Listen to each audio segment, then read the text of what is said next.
India TV YouTube channel को subscribe करें और बेल आइकन दबाएं। और आइए अब आपको सीधा लिए चलते हैं लखनऊ, जहां पर इस वक्त गृह मंत्री अमित शाह अपना संबोधन दे रहे हैं। गृह विभाग में मोदी जी के नेतृत्व में अनेक प्रकार की नई शुरुआतें की।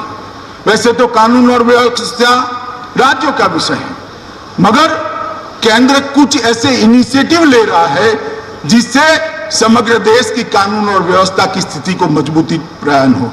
जैसे forensic science university, national forensic science university Gandhinagar की रचना से आज देश भर में इसके साथ एफिलिएशन प्राप्त कर अनेक कॉलेज शुरू होने जा रहे हैं।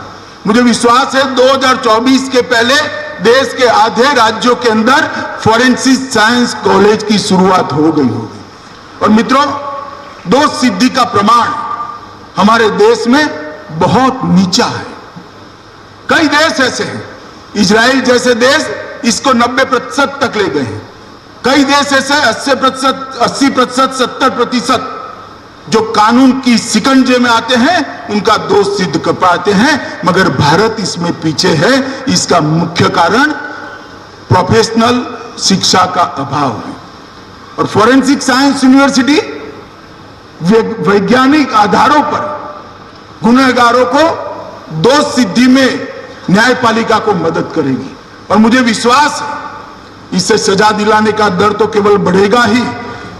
जब सजा देंगे और रिपीटेशन नहीं होगा गुनाह का, तब गुनाह का दर भी अपने आप नीचे आ जाएगा। इसके साथ साथ मोदी जी के नेतृत्व में 2020 में हमने राष्ट्रीय रक्षा यूनिवर्सिटी भी चालू करी।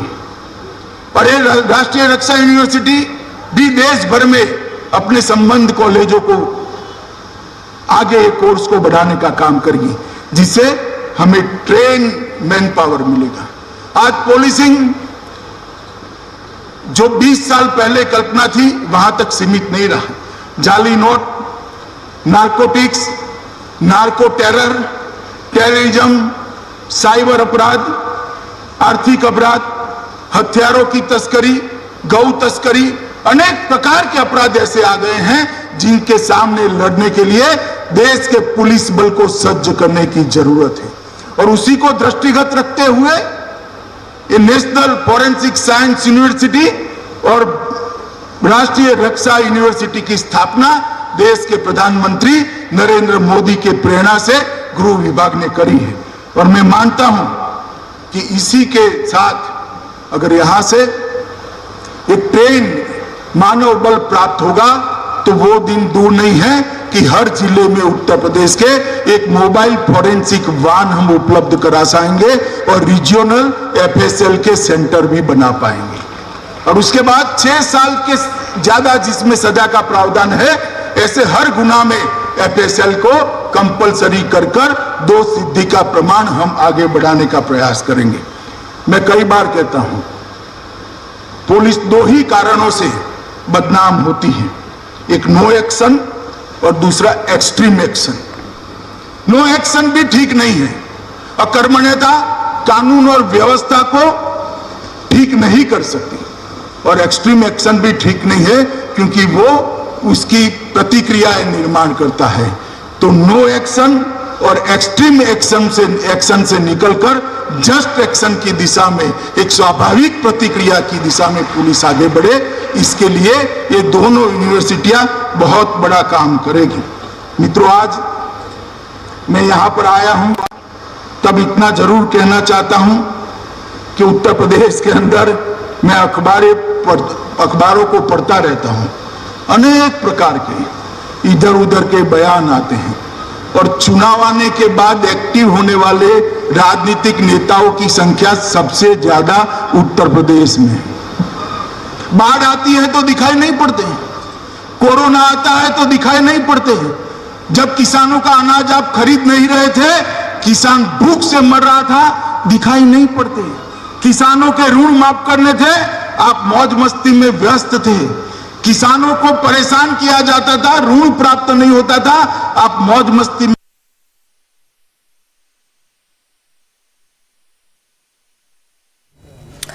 आप सुन रहे थे गृह मंत्री अमित शाह को। उन्होंने कहा कि कैसे सरकार ने उत्तर प्रदेश को आगे बढ़ाने का काम किया है, चाहे वो महिलाएं हों, चाहे वो युवा हों, चाहे वो बुजुर्ग हों, हर क्षेत्र में उत्तर प्रदेश को नंबर 1 बनाने का काम किया।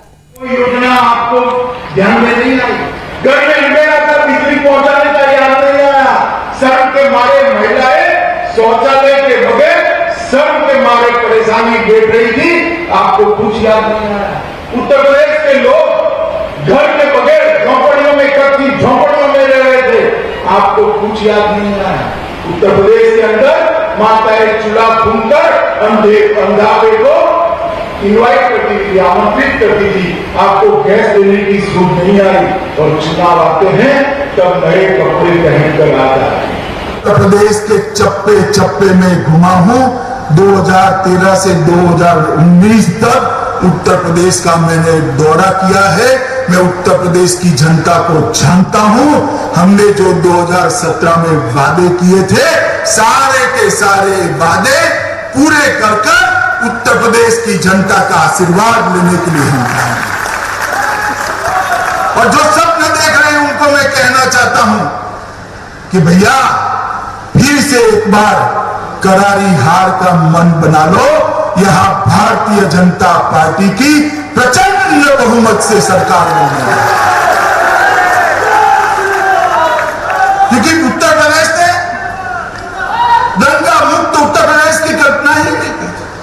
उत्तर प्रदेश के युवाओं ने रोजगार की कल्पना ही नहीं की थी। उत्तर प्रदेश के युवाओं ने रोजगार की कल्पना ही नहीं की। उत्तर प्रदेश के व्यापारियों ने सफलता के साथ किसी को टैक्स दिए अनधिकृत टैक्स खंडनी दिए बगैर व्यापार कर पाएंगे, ऐसी व्यवस्था की कल्पना ही नहीं थी। और उत्तर प्रदेश में इतने औद्योगिक निवेश को किसी ने सोचा भी नहीं था। निवेशकों का सम्मेलन भी कानून और व्यवस्था के कारण अखिलेश यादव जी को लखनऊ में करना पड़ा, लखनऊ से बाहर दिल्ली में करना। तो उत्तर प्रदेश के अंदर योगी जी के नेतृत्व में भारतीय जनता पार्टी की सरकार में जो परिवर्तन लाया है, मुझे पूरा भरोसा है कि गत चुनाव की तरह ही इतने प्रचंड बहुमत के साथ फिर से यहां कमल की सरकार बनने जा रही है। और इसलिए मैं भारतीय जनता पार्टी के सभी समर्थक जनता को भी कहना चाहता हूं, हो गए हैं, इसको देखिए, जातिवाद समाप्त हो गया है, उसको देखिए, परिवारवाद को उखाड़ कर फेंक देने का काम भारतीय जनता पार्टी ने किया है, उसको देखिए। और मित्रों, चुनाव नजदीक आएगा तब ये लोग जरूर निकलेंगे। मेरे उत्तर प्रदेश की जनता को करबद्ध निवेदन है कि आप सभी लोग चहुमुखी विकास जो आया है उसको देखिए और उसका समर्थन करिए। मोदी जी के नेतृत्व में यहाँ योगी आदित्यनाथ, हमारे दोनों उप मुख्यमंत्री और उनकी पूरी प्रशासनिक टीम ने एक बहुत अच्छा काम किया है उत्तर प्रदेश को आगे बढ़ाने का। इसको और आगे बढ़ाने की जरूरत है। आज यहाँ पर जब मैं आया हूँ तब मैं इतनी आशा करता हूँ कि आज ये जो फॉरेंसिक साइंस इंस्टीट्यूट की स्थापना हुई है वो अपने तय समय में अपनी गतिविधियां चालू करेगा, जो कि यूपी सरकार का कार्य पद्धति है। और यहाँ पर बहुत जल्द बच्चे फॉरेंसिक साइंस के विषय को पढ़कर हमारी कानून और व्यवस्था को मजबूत करने में लगेंगे और उत्तर प्रदेश की कानून और व्यवस्था, देश की कानून और व्यवस्था को सुधारने में अपना योगदान देंगे। मैं बहुत समय के बाद आया हूं, इसलिए फिर से एक बार मैं कहना चाहता हूं कि उत्तर प्रदेश को, जनता को, उत्तर प्रदेश के लोगों को और हमारे कार्यकर्ताओं को मिलकर बहुत बहुत आनंद और सुख की अनुभूति होती है। फिर से एक बार सभी को नमस्कार, वंदे मातरम। नमस्ते, मैं हूं मीनाक्षी जोशी। वीडियो और खबरों से अपडेट रहने के लिए India TV YouTube channel subscribe करें, बेल आइकन दबाना ना भूलें। जुड़े रहें इंडिया टीवी के साथ।